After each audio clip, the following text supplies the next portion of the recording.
son sam pri ki chia son nang pa nang tek long le te man de la kluli na son ma hun ke praya son ma lom su nang tek long te ma lom su te bin te vana son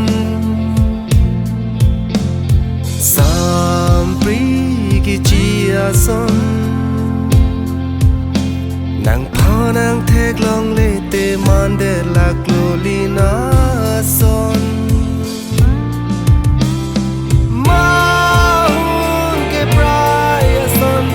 pa ma nang ne sam pri ki chia son pa ma nang ne ma hun ke praya son pa ma nang ne sam pri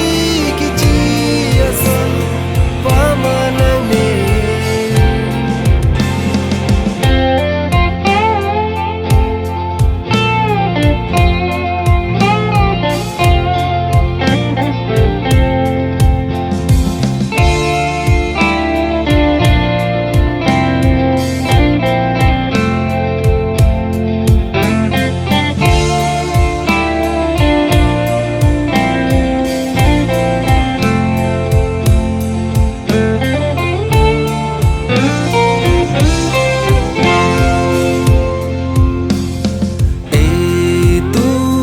ka ching hon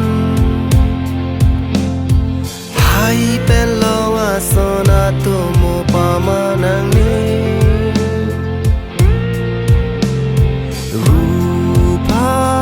kam ke une tir tip ji ne